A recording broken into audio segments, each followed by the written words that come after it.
Viewers, আসসালামু আলাইকুম। আজকে দেখাবো দুপুরে রান্না। চলুন চলে যাই।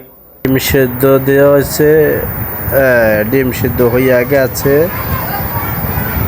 এবার ডিম নামানো হয়ে গেছে। এবার কড়াইতে তেল দেওয়া হচ্ছে। তেল গরম হবার জিরা, তেজপাতা। প্রথমে জিরা দেওয়া ভালো, যদি ঘ্রাণ হয়। তারপর পেঁয়াজ, এরপরে কাঁচামরিচ, মানে গরম তেলের সাথে কাঁচামরিচ দেওয়া হচ্ছে।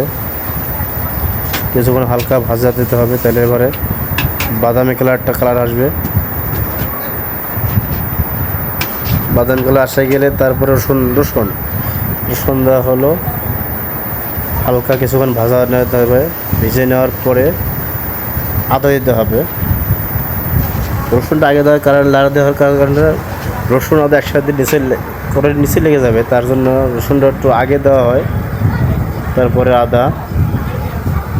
এবার দুটোটা একসাথে মিক্সিতে করে ভেজে দিলে যাবে তেলে, গরম তেলে।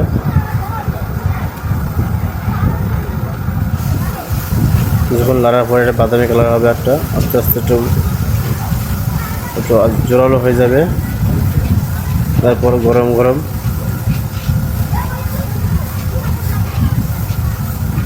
এরপরে দিতে হবে হলুদ। প্রথমে হলুদ গরম তেলের ভিতরে, পানি না দিয়ে গরম তেলের ভিতরে হলুদ, মরিচ, ধনিয়া, লবণ, তারপরে একসাথে গরম তেলের ভিতরে মিক্স করে ভেজে দিতে হবে। তারপরে পানি দিতে হবে। গরম পানি দিয়ে রান্না করা ভালো, ঠান্ডা পানি ব্যবহার করা ভালো না। ব্যবহার করা যায়, গরম পানি সবচেয়ে ভালো হয়, পারফেক্ট। তবে গরম পানি দিয়ে হালকা করে নাড়া দিলাম। 10 মিনিট লাড়িয়ে নিয়ে মশলাটা হচ্ছে কিনা চেক করা হবে। চেক করা হয়ে গেলে আলু দেওয়া হচ্ছে।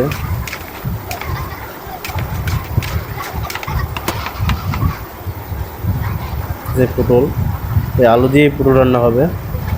আলুতে হালকা একটু পানি দিতে হবে। পানি দেওয়ার পরে লাড়া দিয়ে এটা ঢেকে রাখতে হবে কিছুক্ষণ। আলুটা সিদ্ধ করতে হবে আগে। আলুটা সিদ্ধ হয়ে গেলে তারপর পটল দিতে হবে। এই যেমন আলু লিখে দিলাম। আলু সিদ্ধ হয়ে গেছে, চেক করে নেব।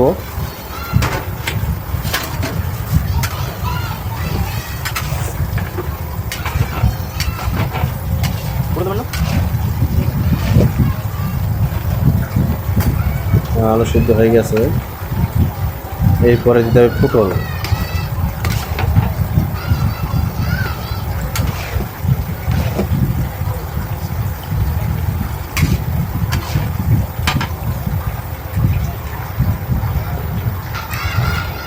পটল দিয়ে দিলাম। আর পটল দেওয়ার পর দুটোটা একসাথে মিক্সিতে করে সিদ্ধ করতে হবে।